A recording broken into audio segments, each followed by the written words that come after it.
Well, hello everyone. This is Dr. Ayleen, and this is Medicine Walk. And for those of you who are listening on Blog Talk Radio, this is Healing House Radio with Dr. Ayleen. So I'm trying a different room. I was thinking that maybe there was some issue, external issue with the signal. So try something different. If the definition of insanity is doing the same thing and expecting a different result, so we're trying something different. So it looks like I'm not getting anywhere near the lag that I did, and so let's just move on from there.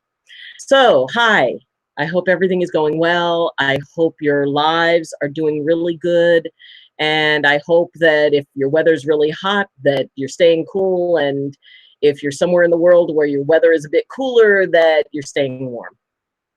Right now here in sunny California, and emphasis on the sunny California, we've been having kind of a warm spell. And it's important to be able to know to take care of ourselves, to hydrate, to wear sunscreen, and all of those things that we need to do in order to take better care of ourselves. And today we're going to be talking a little bit about how we take care of ourselves and how we accept ourselves for exactly who we are, and to accept our decisions for what it is that they are, because in truth, all the decisions we make are the best choice that we know to make in that moment with the tools that we have. And whether those tools are based on, well, I don't know whether those tools are based on the primal fight, flight, or freeze, or whether or not those, and it's for some reason the camera is going in and out on autofocus, so hopefully that's not weird, but at least it's not lagging. So what we need to do is, when we're considering what it is that we are looking to, do, and the ways that we're dealing with stress, the ways that we're dealing with problems, and just kind of take a step back and say, okay, these are my choices for any given situation. And whether or not that choice is just for you or it impacts somebody else, it's important to realize that, okay, yeah, maybe it's a wrong choice, but it's the best choice you know to make. And part of our humanity, part of being able to embrace and accept ourselves for who we are, is accepting that sometimes we're going to make mistakes. Sometimes the choices we make are not going to work out the way we had hoped. And the point isn't to always make wonderful choices. The point is to make choices, the best choice that we know to make, and to be able to accept the consequences of it. And when we choose, and it really doesn't matter what you choose. It could be something light, like, okay, am I going to eat fattening or healthy for lunch or dinner? Or it could be something very serious. It could be something that is going to affect you for a long time. No matter what choice you make, it's going to affect you. And recently, I was with somebody, and they made a choice they had a very sick pet, and it was time to let that pet go. And that was a very, very difficult choice. And I knew that this person was struggling with it, but it still needed to be made, and they were the ones that had to make it. The most I could do was to support, to hold that space for that person as they made their choices, as they found their way to find balance between, surrendering a pet that they loved very much, or risking that pet being in pain, or in more pain. So sometimes choices can be really hard. And if that's been a choice for you recently, I'm sorry. And my thoughts and prayers are with you, because it's really tough to lose a pet. It's really tough to be in that position. That's probably the greatest, downside to having a pet. Having a pet in your life is wonderful and has many, many upsides. And probably the greatest one is that you might be put in a position where you have to make that choice. And yeah, but every single day we make choices. Every single day we have, and some of those choices we have a chance to prepare for, and others we don't. I mean, the truth is that a lot of random stuff happens. And the best we can do in that moment is make the best choice we can. And there's an old saying that I'd rather, if I have 10 minutes to make a decision, I would rather spend 9 minutes deciding what I'm going to do and then take 1 minute to act than to act in 1 minute and spend 9 minutes possibly regretting it. Every time you leave your house, or even the choice to leave your house, from the time you wake up, you're making choices. You're deciding whether or not you're going to get out of bed that day, whether or not you're going to call in sick, whether or not you are going to drive a particular direction, what time you're going to leave for work. Every single moment of our daily life, from the time we get up to the time we go to bed, are choices. And maybe you decide that you're going to take a different route to work and it turns out that's crowded. Okay, that's a choice. And it didn't work out, but maybe if you'd taken your normal route, maybe there would have been an accident. You don't know. And see, that's the trickiest thing about choices, is that often we have no idea what would have happened had we chosen something different, because the moment comes, it's there and it's gone. And so when we make a choice, it's hard to say. The outcome may be bad, but we don't know if the outcome would have been worse in another circumstance, in another case. So how do we manage that? How do we have that inner serenity and that inner acceptance to say, okay, this is the best choice I know to make, and I'm going with it.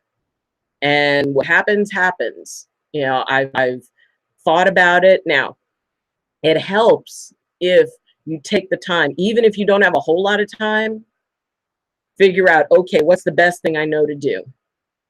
Now, like I said, you may not have a lot of time. You may be driving along to work, and then suddenly someone swerves into your lane.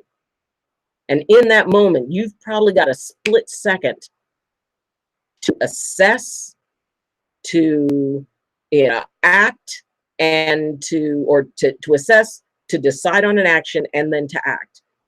You probably have like maybe a couple of seconds to do that. So it's amazing how fast the brain can work.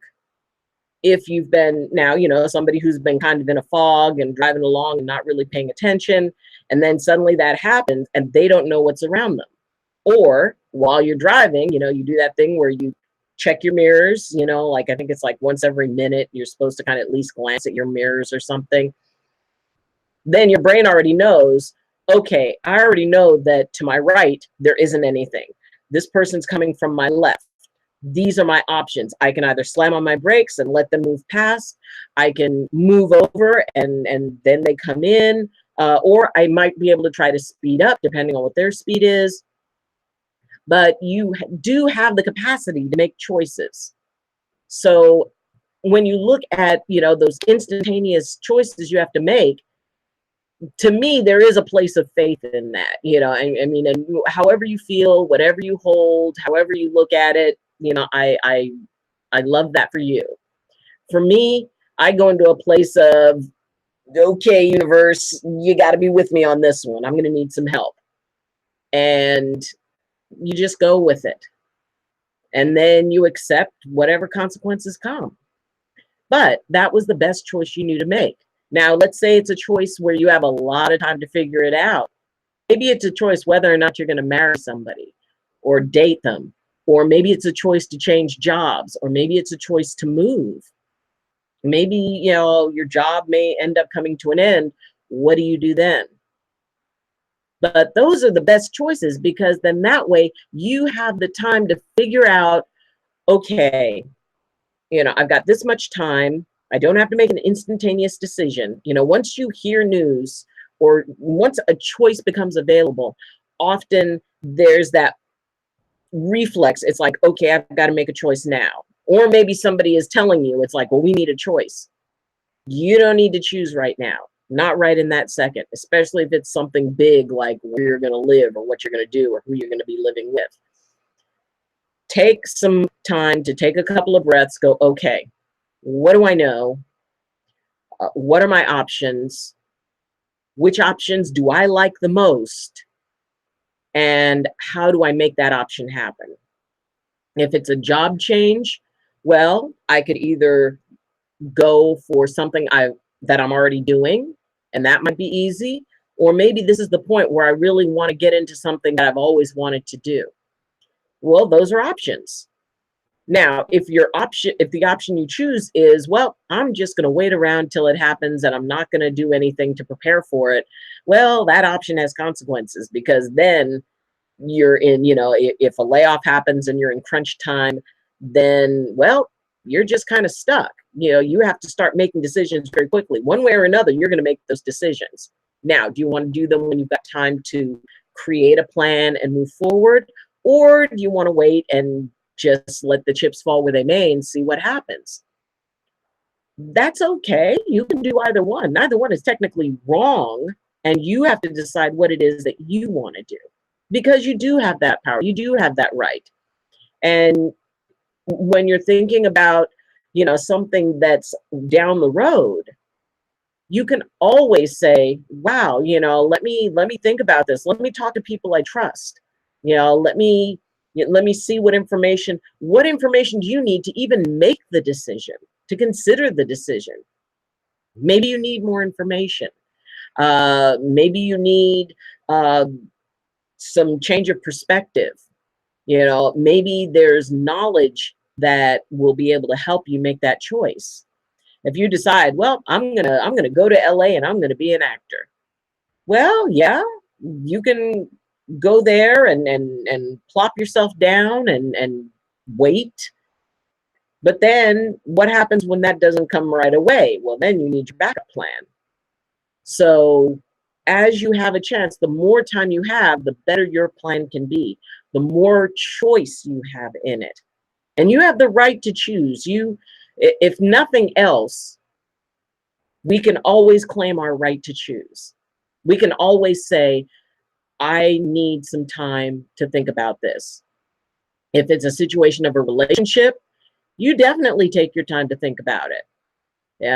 It's wonderful to be around somebody, and in that first flush of, yay, this is great, we're having fun, and then after time, people start really becoming themselves. And then when they become themselves, it's like, okay, do I really want to go in with this? Is this still what I want?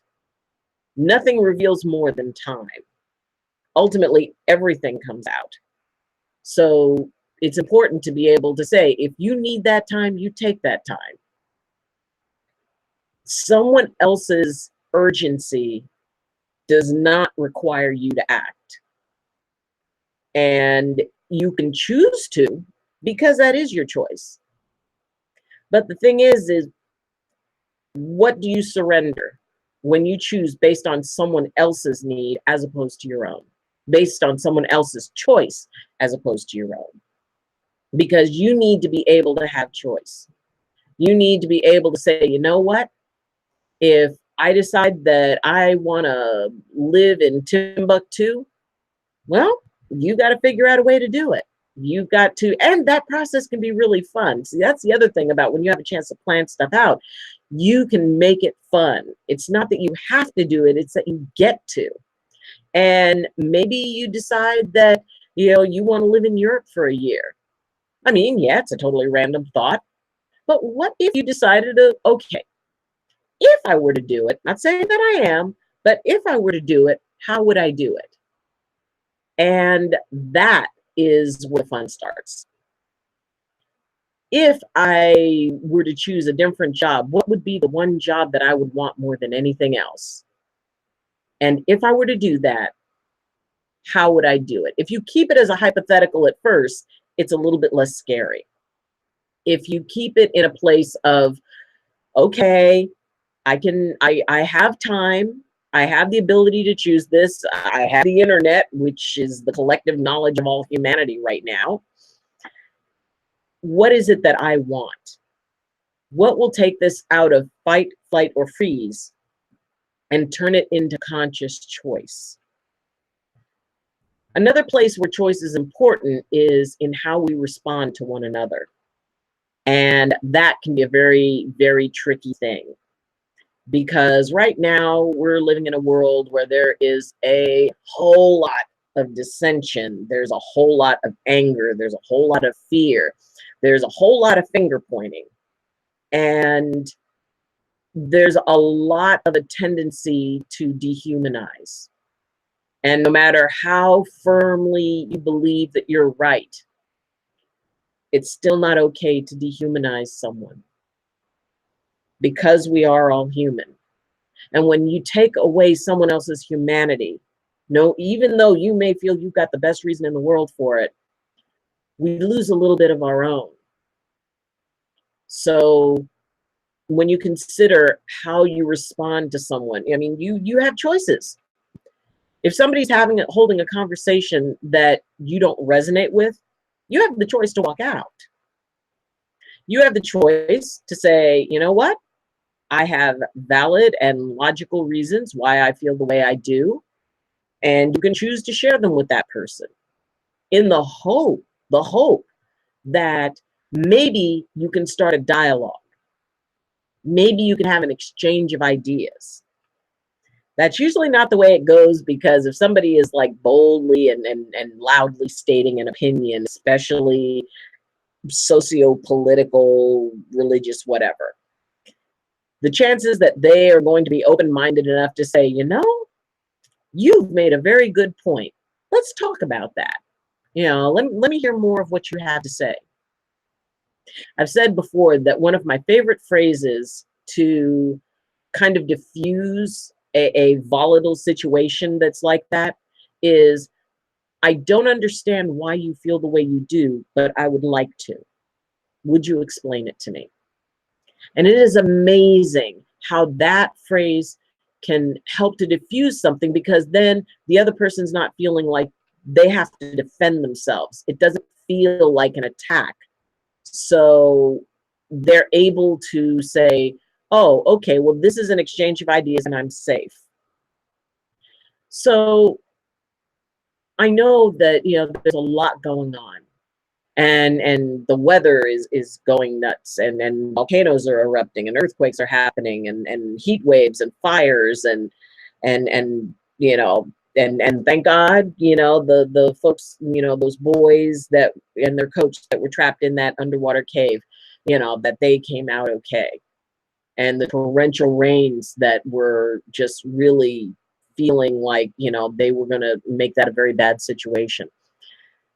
There is good news out there. There is hopeful stuff. It just seems all overwhelming because there's so much negativity that's out. And your choice to participate in it is very important, that you don't feel helpless in the face of it. If you want, choose to not indulge in any news or any media, you know, for a week. Take a break from it for a week. If somebody wants to come up and talk to you about it and say, hey, I'm on sabbatical, I'm not going to discuss that. I really don't want to, you know, to engage in that. And then come back after a week and go, okay, what can I tolerate? You know, what little bits here and there. You get to choose. There's a lot in life that we don't get to choose, but we can always choose how we respond to it. And by creating something that might even catch on, you know, maybe each time somebody, you know, talks about something negative, you know, look up a piece of good news or something good. Say, well, yeah, there's that, but hey, have you heard about this? You know, and kind of shift it around, shift the energy around with it, because there is always good stuff out there if we can choose to embrace, if we can choose to make that what we spread, if we can choose that if somebody is on Facebook or on Twitter or whatever, and and they're getting into it, we can choose not to throw fuel on that fire. We can choose to come from our happy place and say, yes, I am now, posting a very adorable video of kittens and puppies doing something very adorable, or small children doing something adorable, or something that is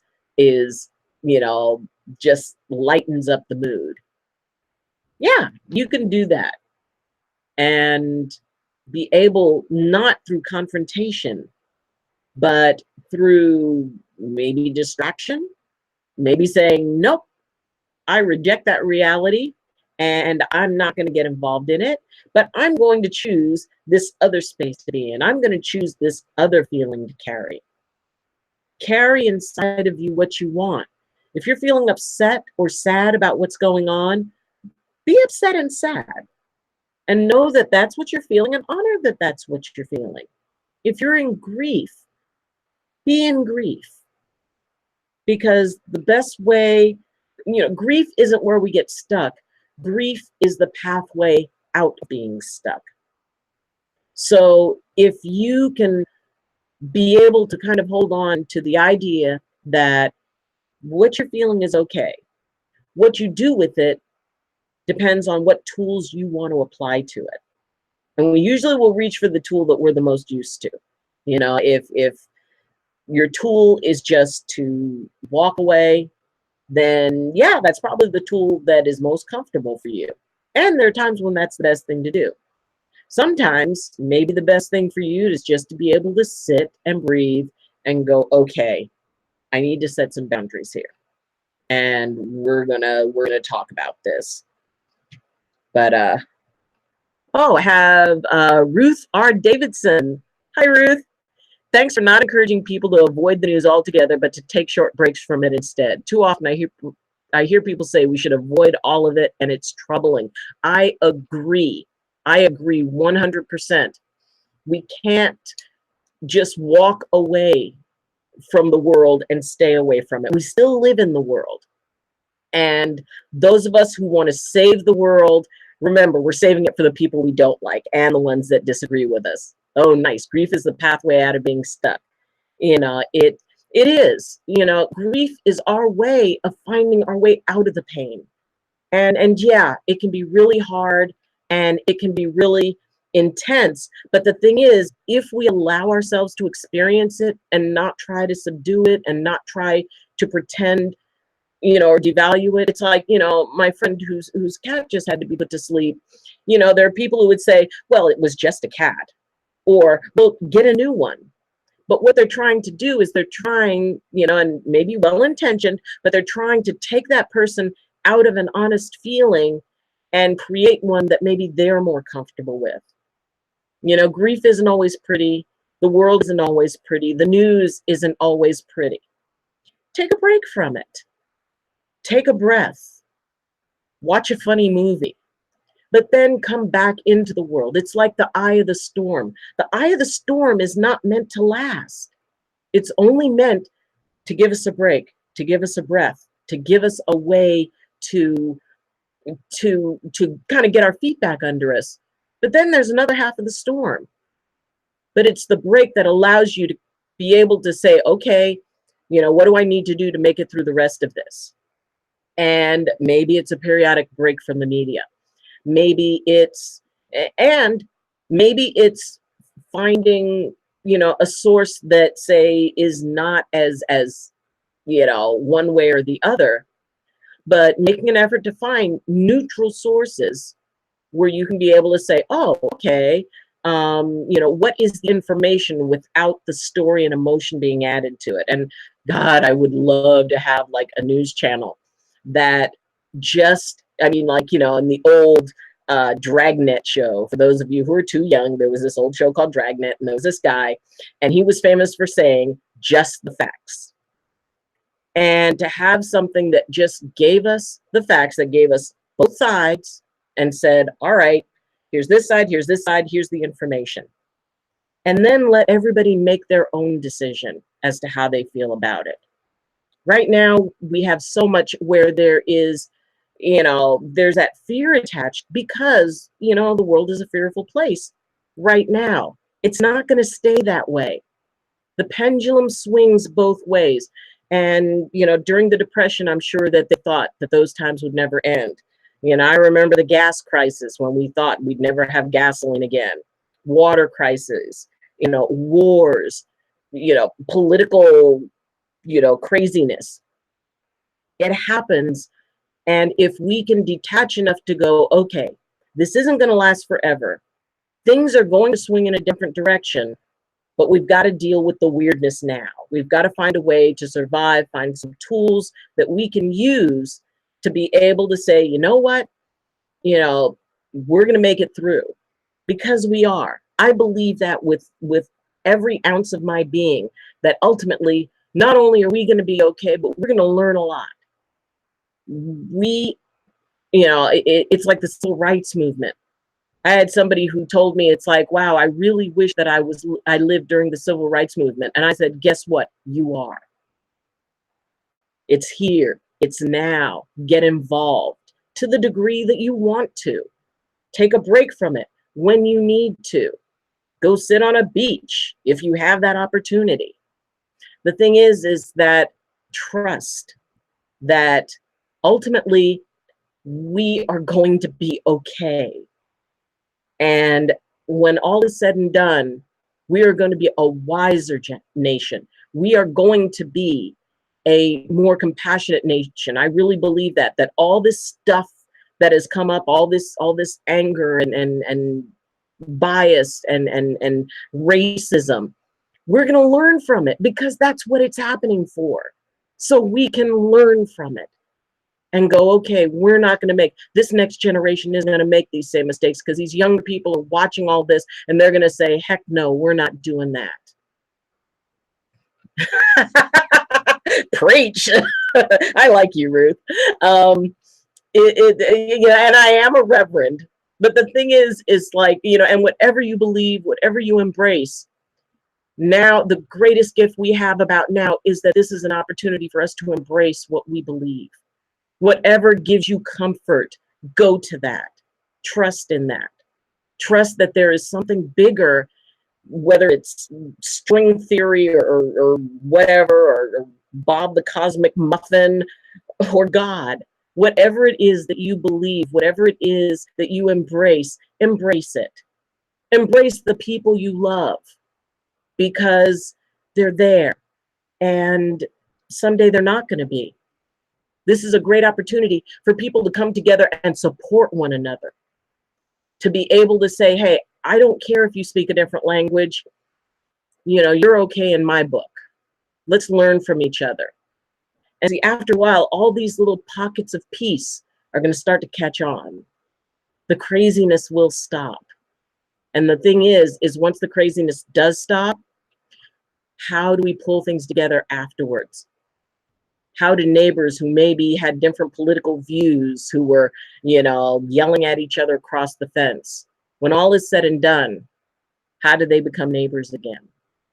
And my feeling is they become neighbors by saying, well, we all made the best choice that we knew to make with the tools we had in that moment. Other moments will come, more tools will happen. We're going to be okay. And whether you believe that or not, I will believe it for you. And I believe it, like I said, with all my heart. If you need to take a break, take the break.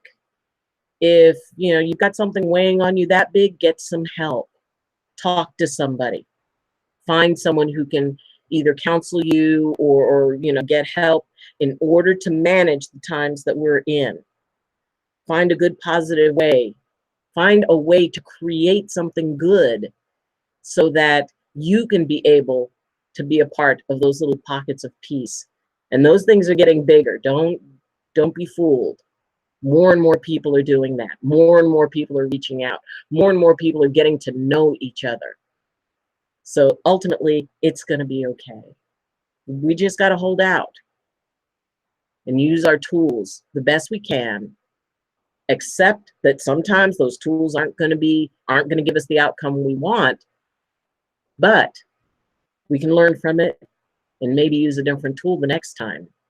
This is about growth. This is about learning. This is about gaining. So it's okay. It's going to be weird, and it'll probably get a bit worse before it gets better, but it is going to get better. Just use your tools. Trust in them. Trust your instinct. Trust your gut. Trust your inspiration. Use this time to create a dream, because when things are, really weighing down, there's nothing like focusing on a wonderful dream that helps ease the burden a little bit, lightens the load. Maybe hang out with some other people who have dreams too, better dreams. If you're going to tell yourself a story, tell yourself a good one. So, thank you. Thank you for joining me. Thank you, Ruth. I'm glad that I was able to give you a nice reminder. And I hope that, if this video helped you or helped anybody else, then please check out some of the other ones. Some of them have very interesting, effects, because I have a real basic setup. So, some are laggy, some are whatever. But each time I feel I improve. I love doing this. I enjoy doing this. And we all get better. We get better at everything. The more we do it, the more we practice it, and that includes peace. It includes compassion. The more you practice it, the better you get. And giving a smile to somebody costs nothing, but it's got an amazing return on investment, even if it's that person in the mirror. So thank you for joining me. We'll be back next week. And until then, and as always, I wish you balance, and I wish you blessings from my heart to yours. Love you. Bye.